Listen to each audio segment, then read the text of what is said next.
J'ai repris le travail, j'ai fait un soin NYX. Je voulais vraiment une reprise en douceur. Ça a été très intense. À chaque fois que je fais des soins NYX, je suis de plus en plus confrontée à des démons. Mais c'est pas les démons que l'on peut croiser de temps en temps en France et tout. C'est vraiment les démons qui sont hauts dans la hiérarchie, en fait. Et là, il y en avait une, en plus, c'était une démon femme, une démone. C'était un peu corsé comme échange. Heureusement que mes guides, mes alliés m'ont aidé sur ce coup-là parce que sinon ça aurait fini en conflit. Et mes alliés... Enfin, je vous expliquerai. Il faut que je mange et je vous explique après. Un peu avant mon arrêt de travail, j'avais fait un soin énergétique pour une cliente qui était embêtée par un gourou vampire énergétique. Et il y avait plusieurs démons qui étaient impliqués. C'était des démons très très très haut en grade, au grade de roi dans la Goetie. Et ça s'était bien passé. Je pense que ce qui m'avait aidé aussi, c'est que la personne pour qui j'ai fait le soin avait une affinité pour les démons et qu'elle travaillait régulièrement avec eux. Ça a facilité le travail. En France, souvent, quand je croisais des démons, c'était pas des démons qui étaient gradés. Et là, c'était vraiment l'une de mes premières expériences avec en protection énergétique avec des démons haut gradés. Et là, en reprenant le travail, qu'est-ce qui tombe? Un démon. Aujourd'hui, j'ai fait un soin énergétique NYX, mais pour une personne de confession catholique. Au début, je pensais que c'était une attaque vaudou. Et en fait, non, c'était une attaque démoniaque. Et la personne, elle a invoqué une femme démon que je ne connaissais pas. Et en faisant mes recherches, j'ai compris pourquoi elle était assez impressionnante. Alors elle a le rang de duc. C'est juste en dessous des rois. Mais c'est très, très, très imposant comme énergie. Et la personne qui a attaqué mon client et qui a volé un bout de son âme, tout ça, enfin c'était tout un bordel. Elle a invoqué la démon Vépar. Vépar, elle a des légions entières de démons qui travaillent pour elle. Elle est duc des enfers, donc c'est pas rien quand même. Et elle me l'a bien montré pendant le soin, donc moi je me remets à peine et tout, je me dis vas-y, sois un NYX tranquille, c'est du vaudou, j'ai l'habitude. Elle m'a attendu franchement, donc du coup confrontation. Donc comme Vépar c'est une femme, elle est duchesse des enfers, elle a 22 légions, non pas 22 pardon, 29, elle a 29 légions d'esprits démoniaques qui travaillent sous son commandement. Alors, il y a beaucoup de gens qui la voient sous la forme d'une sirène. Moi, elle avait un corps un peu comme un hippocampe bleu. Enfin, il y avait elle n'avait pas le même corps qu'un hippocampe. En fait, c'était comme si le bas de son corps, c'était une sirène, mais une sirène avec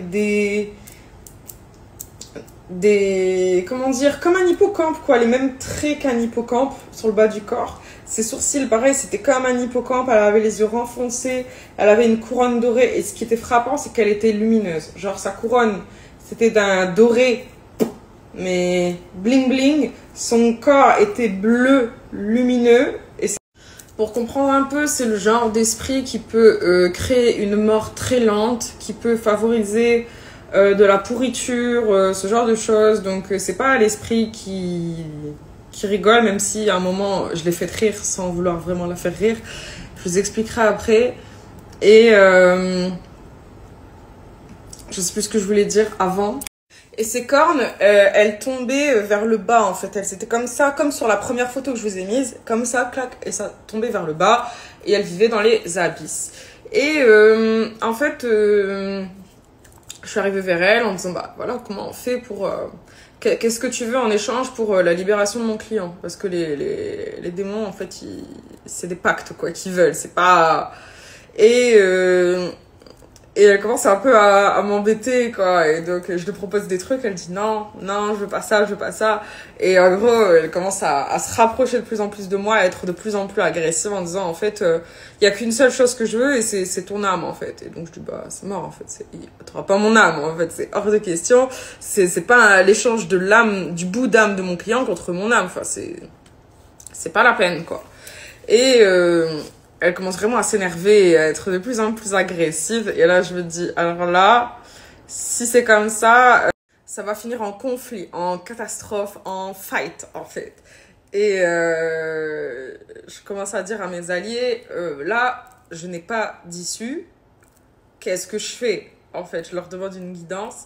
Et là, on était dans la noirceur absolue en train de dialoguer. Et là, il y a une lumière qui arrive d'en haut et qui va sur elle. Et genre, mes guides et mes alliés, ils lui ont fait une offrande. Ils lui ont donné un truc qu'elle voulait. Mais genre, un truc vraiment bien. Et elle a dit, ok, c'est bon. Je sais toujours pas ce qu'ils lui ont donné. Mais je pense que c'est une possibilité qu'elle n'avait pas avant. Enfin, je sais pas. Ils lui ont offert un truc. Et du coup, elle a dit, vas-y, c'est bon, tu peux y aller. Donc, j'ai récupéré le bout d'âme de mon client. Et ensuite, je suis allée voir l'énergie de la personne qui avait embauché, entre guillemets, Vépar et qui avait fait un pacte avec elle. Donc, Vépar me laisse passer dans l'enceinte énergétique de la personne qui a commandité l'attaque vers mon client. Et là, je vois qu'en fait, il y a une cage remplie d'âmes d'une quarantaine de personnes au moins. Et donc, mon client, c'est pas la seule personne qu'elle a attaquée. Donc, j'ai libéré tout le monde et j'ai demandé ensuite à mes guides de nettoyer les bouts d'âme et de choisir ce qu'il fallait faire parce que je ne peux pas agir sur l'énergie des autres personnes sans leur consentement. Donc, je leur ai dit, voilà, ils sont là, ils sont dans le divin et ensuite, vous en faites ce que vous voulez. Et donc, j'ai désarmé la cliente qui avait attaqué j'ai désarmé, pardon, la personne qui a attaqué mon client en invoquant les maîtres karmiques et en faisant descendre le karma sur elle. Et là, ça m'a trop surpris parce que Vépar, elle a commencé à rigoler, mais avec un rire, mais genre sadique. Genre avec tellement de satisfaction de voir cette personne se bouffer son karma. Et c'est là où on peut voir aussi l'instabilité qu'il peut y avoir avec ce genre de pacte. Le pacte peut très bien se passer et tout. Mais là, elle rigolait pas vraiment du malheur, mais ouais, du karma qui tombe sur la personne avec qui elle avait fait un pacte, quoi. Enfin, c'était un peu particulier. Mais ça ne s'arrête pas là. Ça ne s'arrête pas là. Parce qu'en fait, toute cette histoire, elle a un gros lien avec mon histoire personnelle, avec des vies antérieures. Et je suis choquée parce que je vous parlais de vie antérieure il y a pas longtemps, là. Et gros trigger par rapport à une de mes vies antérieures. Je vais vous expliquer la suite de l'histoire. Donc j'en ai parlé à cette collègue qui avait souffert là, du vampire énergétique et qui travaille avec les démons en disant bah, qu'est-ce que tu peux me dire sur elle? Et elle me dit t'es sûre que c'est bien elle et que c'est pas une sirène des abysses? Et je dis oui, je suis familière avec l'énergie des sirènes des abysses, j'en ai rencontré plusieurs et j'en étais une dans une vie antérieure en Lémurie et même j'étais face à un gros poisson et tout, bref, je lui explique ça. Et elle dit ok, donc du coup elle me dit bah justement c'est peut-être parce que dans une autre vie hiérarchiquement elle était supérieure à toi parce qu'elle est très connectée au monde des sirènes et donc elle pouvait avoir un pouvoir. Et là quand elle te voit arriver et qu'elle sait que dans une autre vie t'étais une sirène des abysses, voilà, elle a peut-être voulu te tester et dire mais t'es qui en fait, tu vois, calme-toi. Et le fait qu'elle m'ait dit ça, cette collègue, ça m'a éclairé un truc de mal. En fait, cette mémoire d'une vie antérieure dans les abysses, quand j'étais une sirène des abysses, je me suis retrouvée face à un poisson immense. Et c'est arrivé lors de ma première année de business spirituel, en fait. Et j'en ai fait des cauchemars après de ce gros poisson parce qu'il était vraiment terrifiant et il faisait trop peur.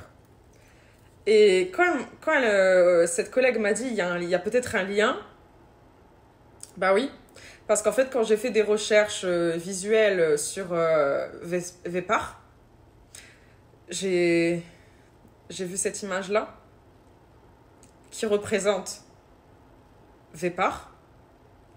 Et c'est exactement ce que j'ai vu dans l'eau quand j'étais sirène des abysses. Donc en fait, c'est pas la première fois que je la croise. C'est pas la première fois que je la vois. Et le lien, il est là en fait. Et je suis choquée. Je suis choquée.